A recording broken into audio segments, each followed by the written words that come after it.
السلام عليكم ورحمة الله وبركاته. الحمد لله الذي هدانا لهذا وما كنا لنهتدي لولا أن هدانا الله، والصلاة والسلام على أشرف الأنبياء والمرسلين سيدنا محمد وعلى آله وأصحابه الكرام ومن تبعهم بإحسان إلى يوم الدين. أما بعد، أيها المشاهدون الكرام، ndugu wapenzi watazamaji, kadhalika wana darsa, leo tutaanza darsa yetu ya usulul fiqhi baada ya utangulizi tulioanza nao jana. Sasa leo ni darsa yenyewe, na kitabu hiki kinaitwa ni kitabu cha Imta'ul Uqul bi Rawdatil Usul al-Juz'u al-Awwal, ta'alifu Abdul Qadir ibn Shaybat al-Hamdi al-Ustadh bi Kulliyati Sharia wal Lughati al-Arabiyyah bi Riyadh. Ni juzu ya kwanza, utunzi wa Abdul Qadir ibn Shaybat al-Hamdi. Huyu ni mkufunzi chuo kikuu katika kitivu cha sheria na kitivu cha lugha ya Kiarabu kilichoko Riyadh katika nchi ya Saudi Arabia. Sasa tunaanza hii Imta'ul Uquli juzu ya kwanza. Tuangalie neno usulul fiqhi. Neno usulul fiqhi taarifuhu bil ma'na al-idhafi, kielelezo chake kwa maana ya muegemezo. Taarifuhu bimaana al-idhafi, neno usulul fiqhi kielelezo chake kwa maana ya muegemezo. Unaposema al-usul, jamu asli, ni wingi wa neno aslu. Mufradi yake ni aslu, jamu yake ni usul. Wa huwa fi lugha, nalo neno hili katika lugha, al-asasu lina maana ya msingi. Ukisema al-usul, misingi, aslu, msingi.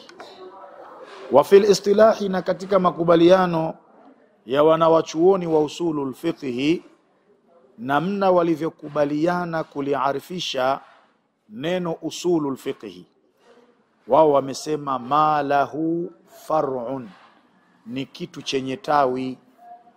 Ukisema usul au ukisema aslu, ma lahu far'un, ni kitu chenye tawi. Kwa mfano, huu mti huu una shina na una tawi. Sasa ule muundi wake pamoja na mizizi yake unaweza ukaita usul, yale matawi ndio utaita far'un. Wal fiqhu lughatan, na neno fiqhi katika lugha maana yake alfahamu, ni kufahamu. Yani pakitamkwa alfiqhu kilugha, maana yake alfahamu, ni kufahamu. Wa fil istilahi, na katika makubaliano ya wanawachuoni wa usulul fiqhi, neno fiqhi wao wameliarifisha kwa kusema maarifatu ahkamillah, ni kuzijua hukumu za Allah, fi af'alil mukallafin, katika matendo ya wale mukallafin. Mukallafin ni watu gani? Ni wale waliofikia balighi, hao ndio wanaitwa mukallafin.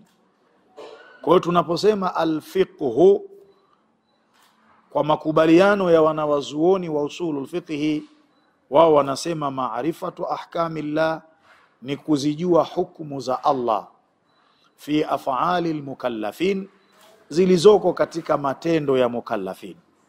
Kalhili, kama vile uhalali, walhurmati, na uharam, wasihati, na usahihi, walfasadi, na uharibifu, wanahwiha, na mfano wake. Hiyo ilikuwa ni taarifu bil maana al-idhafi. Tuangalie taarifuhu bil maana al-laqabi, kielelezo chake kwa maana ya laqab. Laqabu ni nickname.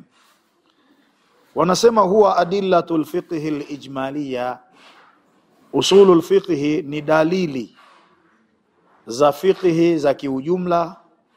Nahau, mfano kanuni inayosema kullu amrin yaqtadhi alwujub, kila amri inahukumilia wajibu. Usije ukauliza, je, amri ya zaka nayo inahukumilia wajibu? Je, amri ya swala nayo inahukumilia wajibu? Je, amri ya hija nayo inahukumilia wajibu? Mahala popote ukikuta Allah ameamrisha au mtume ameamrisha, basi jua amri hiyo yaktadhi alwujubu, inahukumilia wajibu. Hii ndio maana ya kusema huwa adillatul fiqhi alijmaliyya, nazo ni dalili za fiqhi za kiujumla. Pakitolewa kanuni basi inakusanya vile vitu vyote vilivyohusishwa na kanuni hiyo. Ndio maana wakakupa mfano huu, kullu amri yaktadhi alwujub, kila amri inahukumilia wajibu.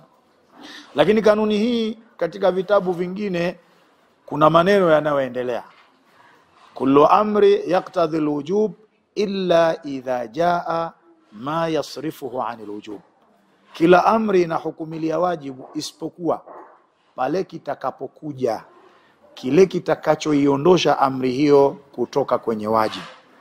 Kwa mfano, kufunga ni wajibu, lakini ikiingia safari, kwa wakati huo wewe kufunga kwako kutakuwa si wajibu, kwa sababu safari imeingia. Umefunga lakini ghafla umeugua, umepatwa na maradhi, kwa wakati huo saumu kwako haiwi wajibu, isipokuwa pale utakapopona utakuja kulipa baada ya kumalizika mwezi mtukufu wa Ramadhani.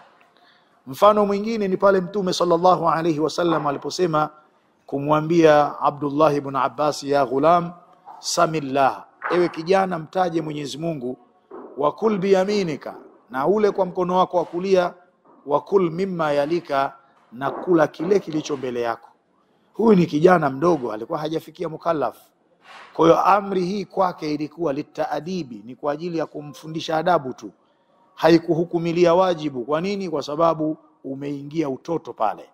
Kwa hiyo ni karina ambayo imeipondoa hiyo amri, kuitoa kwenye wajibu na kuwa ni amri litaadibi, kwa ajili ya kumfundisha adabu.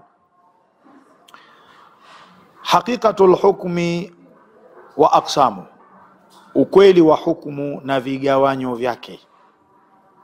Yanqasimu alhukmu shar'iyyu ila qismain, hukumu ya kisheria inagawanyika kwenda katika mafungu mawili. Fungu la kwanza taklifiyu, na fungu la pili wadhi'iyu. Hii inamaanisha nini? Kuna hukumu taklifiyu na kuna hukumu wadhi'iyu. Huu ni mgawanyo wa hukumu. Tukianza na kielelezo cha hukumu taklifi. Taarifu alhukmi taklifi, kielelezo cha hukumu at-taklifi. Wanawazuoni wa usulul fiqhi wameeleza kwa kutoa taarifu, wakasema huwa khitabu shar'i, nayo ni khitabu ya sheria, almutaalliqi, iliyofungamana bi af'ali almukallafin, na matendo ya mukallafin. Na tulieleza mukallafini ni wale waliofikia balighi, bil iqtidai au at-takhayyur, khitabu ambayo imekuja kuamrisha au imekuja kukataza au imekuja kukhiarisha. Pakitamkwa al-iqtidau, ndani yake kuna amri, pia ndani yake kuna katazo, ndio maana ya iqtida. Na pakisemwa at-takhayyur, kukhiarisha, hii inamaanisha nini? Baina al-fi'li wa tarki, kumkhiarisha mukallaf baina ya kufanya na kuacha. Tutakomea hapa siku ya leo, lakini Allah subhanahu wa ta'ala akituwafikia tutakuja kuelezea aqsamul hukmi at-taklifi, vigawanyo vya hukumu at-taklifi. Kikubwa zaidi, darasa hizi tunazileta hali ya kuwa ni sadaqatun jaria kwa wazazi wetu waliotutangulia mbele ya haki, pamoja na mashekhe zetu, hasa mzee wangu mzee Ramadhani Ndaki pamoja na Bi Zainab binti Andrea. Kwa yote atakayezitokezea darasa hizi na akanufaika nazo japo kwa uchache, basi asiwache kuwaombea maghfira wazazi wangu na kuwarehemu, na mimi natanguliza shukurani nyingi juu yake. Wallahu waliyut tawfiq. Wassalamu alaikum wa rahmatullahi wa barakatuhu.